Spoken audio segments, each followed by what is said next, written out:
cabelos esbranquiçados, sob a impressão de um sonho. Esse fato foi publicado na Revista Espírita, setembro de 1866. O senhor Émile Gaboriau conta o dramático episódio no Petit Journal de 14 de maio de 1866. Devo dizer que acredito no fato, cuja autenticidade me foi afirmada sob juramento pelo protagonista em pessoa. O protagonista, meu camarada de colégio, é um engenheiro de cerca de 30 anos, homem de espírito e de talento, de caráter metódico e temperamento frio. Por passar o dia em viagem para a Bretanha, resolveu passar a noite num albergue a algumas centenas de metros de uma mina que pretendia visitar no dia seguinte. Estava cansado, foi cedo para a cama e não custou a dormir. Logo sonhou. Acabavam de o pôr à frente da exploração dessa mina vizinha. Vigiava os operários quando chegou o proprietário. Esse homem brutal e mal educado o censurou por ficar de braços cruzados, quando deveria estar no interior, ocupado em traçar o plano. Está bem, eu desço, respondeu o jovem engenheiro. Com efeito, desceu, percorreu as galerias e elaborou uma planta. Terminada a tarefa, entrou num cesto que o devia trazer para fora. Um cabo enorme servia para erguer esse cesto. A mina era profunda e o engenheiro calculou que a ascensão duraria bem um quarto de hora. Assim, instalou-se o mais comodamente possível. Já subia há uns 2 ou 3 minutos quando, erguendo os olhos, julgou ver que o cabo ao qual estava suspensa a sua vida estava cortado a alguns pés acima da sua cabeça, muito alto para que pudesse alcançar a ruptura. Logo de início, seu pavor foi tal que quase desmaiou.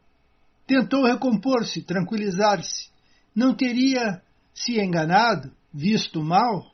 Foi preciso apelar a toda a sua coragem para ousar olhar novamente. Não tinha se enganado. O cabo se havia rompido por alguma lasca de rocha e, lentamente, mas visivelmente, se desembaraçava. Naquele ponto, não tinha espessura maior que 1 polegada. O infortunado sentiu-se perdido. Um frio mortal o gelou até a medula. Quis gritar. Impossível. Aliás, para quê? Agora estava na metade do caminho.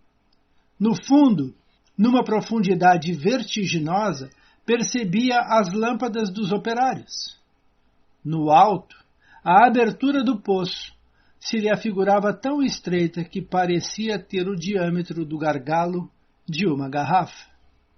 E subia sempre, e um a um os fios rebentavam. E nenhum meio de evitar a queda horrível, porque ele o via e sentia perfeitamente o cabo se romperia antes que o cesto atingisse o alto. Tal era a sua angústia mortal que teve a ideia de abreviar o suplício, precipitando-se. Hesitava quando o cesto chegou à flor do solo. Estava salvo. Foi, soltando um grito, que saltou em terra. Esse grito o despertou. A horrível aventura não passara de um sonho, mas estava num estado lamentável.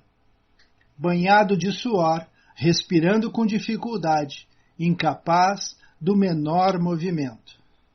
Enfim, pôde tocar a campainha e vieram socorrê-lo. Mas as pessoas do albergue quase não o reconheceram. Seus cabelos negros estavam grisalhos. Ao pé da cama se achava desenhado por ele a planta dessa mina que ele não conhecia. A planta era de exatidão extrema. Não temos outra garantia da autenticidade desse fato, senão o relato acima. Sem nada prejulgar a respeito, diremos que tudo quanto relata está dentro do possível. A planta da mina traçada pelo engenheiro durante o sono não é mais surpreendente que os trabalhos que executam certos sonâmbulos. Para a fazer exata, foi preciso que a visse. Já que não a viu com os olhos do corpo, viu-a com a alma.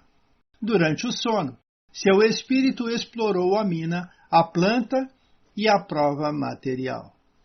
Quanto ao perigo, é evidente que nada havia de real. Não passou de um pesadelo. O que é mais singular é que, sob a impressão de um perigo imaginário, seus cabelos se tenham tornado brancos. Esse fenômeno se explica pelos laços fluídicos que transmitem ao corpo as impressões da alma, quando está distante.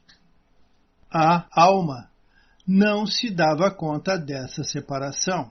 Seu corpo perispiritual lhe fazia o efeito do seu corpo material, como acontece muitas vezes após a morte com certos espíritos que ainda se julgam vivos e se imaginam entregue às suas ocupações habituais.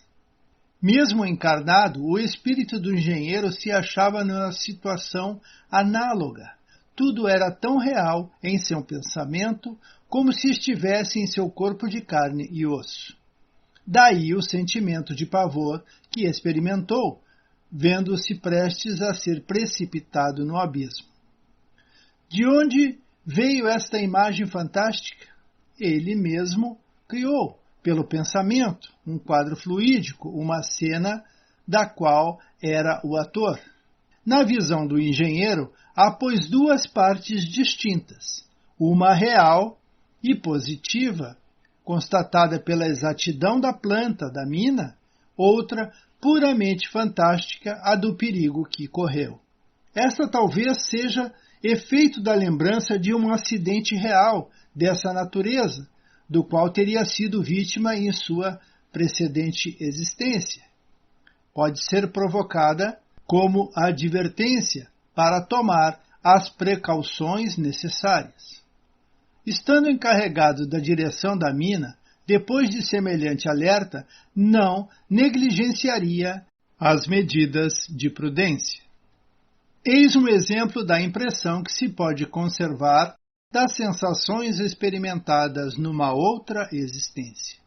A terrível impressão dessa catástrofe ainda não se havia apagado do seu espírito. Mudara o corpo carnal, mas mantinha o mesmo corpo perispiritual, que havia recebido a primeira impressão e reagia sobre o seu corpo atual. Assim, um sonho poderia lhe retraçar a imagem e reproduzir uma emoção semelhante. Quantas coisas nos explica o grande princípio da perpetuidade do espírito e do laço que une o espírito à matéria. Talvez jamais os jornais, negando o espiritismo, relataram tantos fatos em apoio das verdades que ele proclama. Autor Allan Kardec. Ficamos por aqui, agradecidos e pedindo sempre: Jesus esteja conosco.